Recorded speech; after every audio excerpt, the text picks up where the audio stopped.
I mean, he had Tom bloodied up, and you know, Tom didn't want to continue in the fight. Look, I might look like an idiot. Sometimes I might even talk like an idiot, but when it comes to fighting, I know what I'm talking about. Tom Aspinall's conflict with the UFC didn't begin with Cyril Gane's brutal double eye poke, but that specific moment made the situation permanent. Following months of friction regarding matchmaking and management, Aspinall has already started making quiet moves toward the PFL, and the step he just took might essentially confirm it all.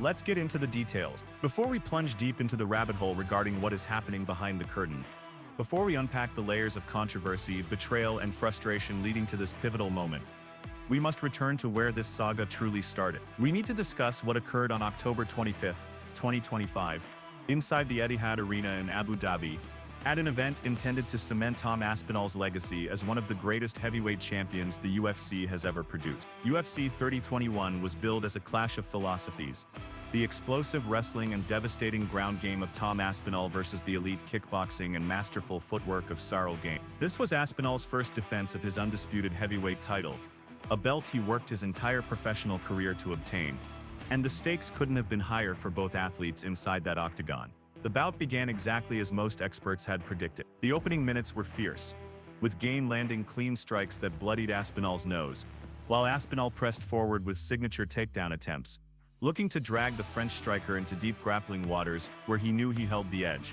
The energy in the arena was electric, with fans on the edge of their seats, aware they were witnessing a fight that could shift direction at any second. However, precisely at the 4-minute and 35-second mark of the opening round, something happened that would alter the trajectory of Tom Aspinall's career forever. In a close-quarters exchange, Gane's extended fingers poked Aspinall in both eyes, an accidental yet absolutely devastating illegal foul under UFC rules. Aspinall immediately signaled distress, covering his face and stating to referee Jason Herzog that he simply could not see. What happened next shocked the entire mixed martial arts community. After a pause for medical checks, the referee declared the fight a no contest, as Aspinall was deemed unable to safely continue. And just like that, folks, what was meant to be Tom Aspinall's crowning moment turned into one of the most controversial events in recent UFC heavyweight history. Now you might be thinking, okay, it was an accidental foul. These things happen in MMA. What is the big deal? Well, let me explain exactly what the big deal is, because the fallout from this single incident has been nothing short of catastrophic for the relationship between Tom Aspinall and the UFC brass.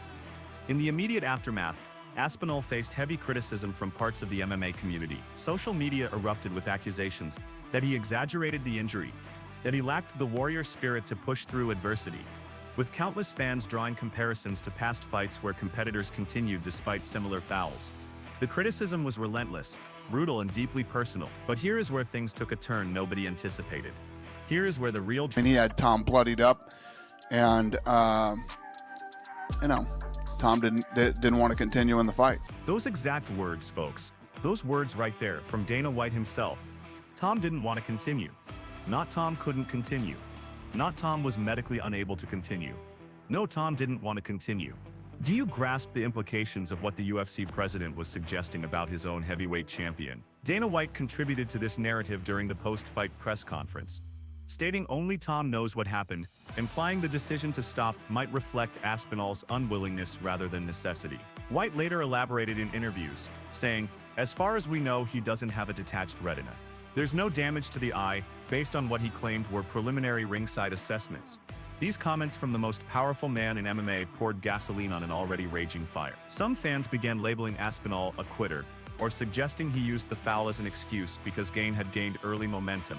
The narrative was being shaped in real time, and it was not being shaped in Tom Aspinall's favor at all. But what nobody knew then, what the world was about to discover in the weeks that followed, was that Tom Aspinall's injury was far more severe than anyone, including Dana White, had publicly admitted. And when the truth finally emerged, it would expose a rift between the UFC's heavyweight champion and the organization that may never be mended. The controversy mostly subsided in the weeks after the event as attention shifted to other. But then, around November 30th, 2025, Aspinall broke his silence with a doctor's report and public statements that would vindicate everything he had said from the start. The medical documentation shared via social media and interviews detailed bilateral ocular trauma from the eye poke, including orbital soft tissue swelling, a minimal fracture of the right medial orbital wall, and persistent double vision that refused to clear. But that wasn't even the most alarming part of the diagnosis. Aspinall was diagnosed with Brown syndrome, a rare motility disorder where the superior oblique tendon sheath restricts upward eye movement, potentially caused by inflammation or trauma. This is not a minor inconvenience. Well, listen, I didn't continue. I'll tell you why I didn't continue.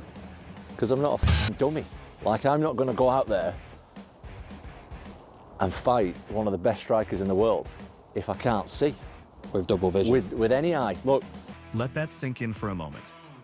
If Dana White had simply come out and supported his champion, if he had acknowledged the severity of the injury and defended Aspinall's decision to protect his health, the narrative would have shifted. Fans would have taken cues from the boss. But instead, Dana chose a path that left his champion hanging out to dry. Have you spoken to him since? No. The UFC... What's been going on in your exciting life for the last 5 weeks? Oh, mate, I've been having a lovely time just in and out of hospital, getting all kinds of different tests done on my eyes and speaking to specialists, speaking to surgeons, speaking to doctors. The man holding the most prestigious title in the most prominent division of the biggest MMA organization on the planet has never had a real relationship with the president. He's never had a meaningful conversation beyond saying hello. And after suffering a career-threatening injury in a pay-per-view main event, Dana White didn't pick up the phone. He didn't send a text. He didn't even slide into his DMs to check on him. Aspinall voiced frustration over the lack of direct communication from White, noting that while UFC executive Hunter Campbell offered support, White provided public updates claiming no damage to the eye without ever consulting him directly. This is the man who took fights on 2 weeks' notice. This is the man who served as a backup for Jones versus Miocic. This is the man who sat on the sidelines for 15 months waiting for a title shot, while the UFC prioritized other matchups. And this is how he is treated by the organization he sacrificed so much for. But the dysfunction goes deeper than the eye poke incident. You see, Tom Aspinall's frustrations have been building for years. His path to the title involved an interim belt win in 2023, followed by unification after John Jones. Very disappointed. If he would have come up and said, poked in the eye, illegal, couldn't see, couldn't continue, serious injury, etc., people would have laid off. They would have taken cues from him. It definitely didn't help the cause. Definitely didn't. But the long layoffs, often 12 to 14 months between fights, fueled debates about his inactivity and the UFC's commitment to promoting him as a star.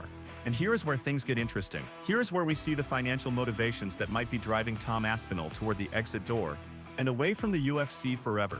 In October 2025... Have you spoken to him since? No. Is that disappointing? I've spoken to the UFC since, but I've not spoken to... I don't really...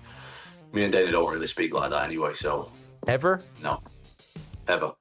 Designed to send a clear message to the UFC brass about the Aspinall camp's intentions. Boxing for sure. More money, why not? If you get into the top percentage of that sport, the UFC don't pay anywhere near as much as boxing does. The comparison everyone in the MMA world keeps making is to Francis Ngannou's trajectory. Remember, Ngannou's last UFC fight paid him rough, but his boxing debut against Tyson Fury netted him around $10 million. Has he sent you a text or DM in the aftermath? Hope you're feeling better. No, nothing like that.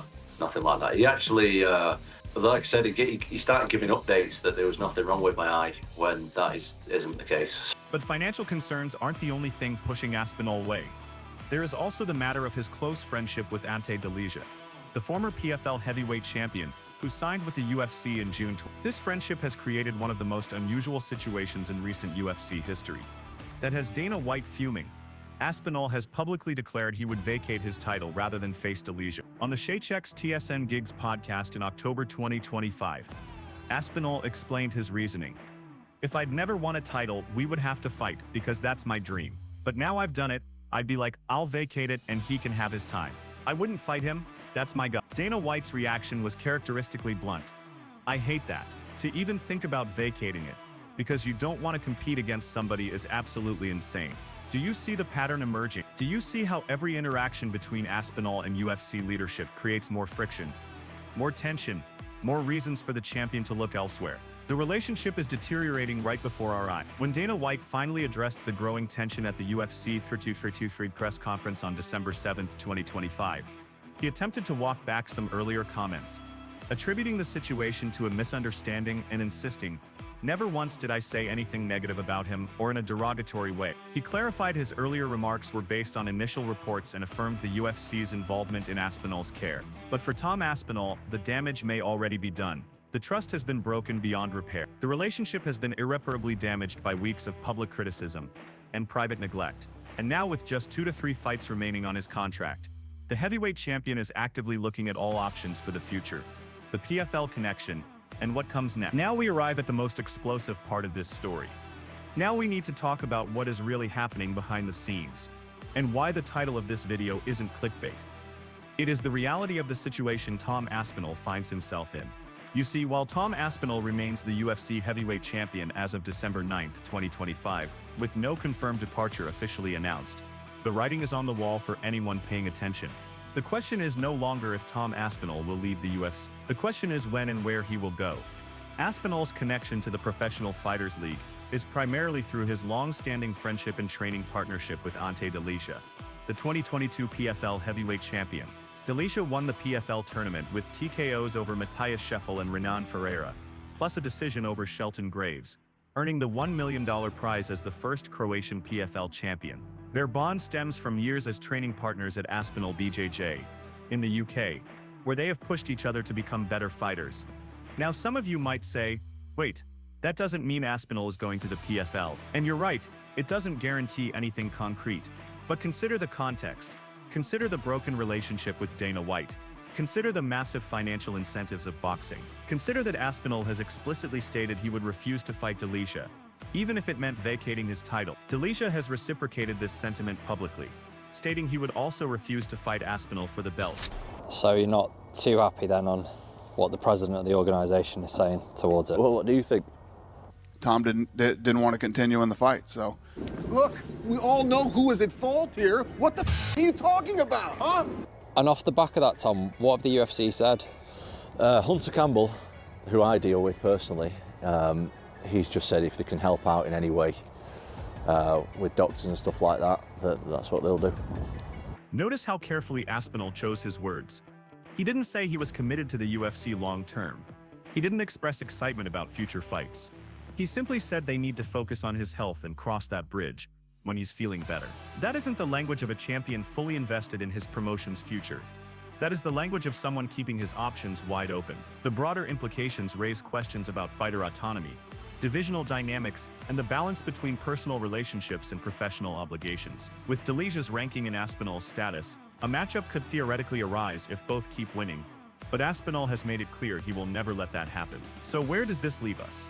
What is the most likely path for Tom Aspinall? Analysts and insiders are predicting Aspinall may exit the UFC after his current contract expires to pursue boxing, where the earning potential is exponentially higher than anything the UFC can offer. His father has been openly campaigning for this path, and Aspinall has done nothing to shut down the speculation. But there is another possibility nobody is talking about openly: the PFL as a potential landing spot. The PFL has been aggressively signing former UFC champions and high-profile fighters, positioning themselves as a legitimate alternative. And with Aspinall's close ties to Delija, his frustrations with UFC management, and his desire to maximize earnings during his prime, a move to the PFL isn't as far-fetched as it might seem. Consider this important factor. Tom Aspinall is 32 years old, meaning he has a limited window to capitalize on his physical prime. Every month he spends dealing with injuries, contract disputes, and promotional drama is a month he is not making the money he deserves for putting his health on the line. That frustration, that disappointment, that sense of being let down by the organization he has given so much to, is palpable in every word. You can see it in his demeanor. This isn't a happy champion celebrating success. This is a man who feels disrespected, undervalued, and ready to explore other options. As of right now, Aspinall's career implications are uncertain, but not dire. He has time to recover, and Dana White's comments suggest he still has protected status as champion. A rematch with Gane is likely planned for early 2026, potentially headlining a UK event. But make no mistake, the clock is ticking on Tom Aspinall's UFC tenure. With only 2 to 3 And obviously you've been a massive help to the UFC. You've taken a fight on 2 weeks' notice. You've taken a fight in the middle of the night, been backup fighter for Jones versus Miocic, and then obviously the whole John Jones saga. How do you sort of see this going forward for yourself with the UFC? I think right now we just got to focus on the health, innit? We just got to get everything back to normal, follow the doctor's orders, and that's all I can control right now. So we'll cross that bridge when I'm feeling better and everything's right. And with every indication that his camp has no intention of re-signing, we are watching the final chapter of Aspinall's UFC career unfold. Whether he ends up in boxing making millions, in the PFL reuniting with his close friend Delija, or in some other venture entirely, one thing is crystal clear. Tom Aspinall is done being disrespected by the organization he gave everything to. He's done being undervalued while risking his health. He's done being called a quitter by people who have never stepped inside a cage. And he's done letting Dana White control the narrative of his legacy. If you found this breakdown valuable, go ahead and click on any of the cards on your screen for more.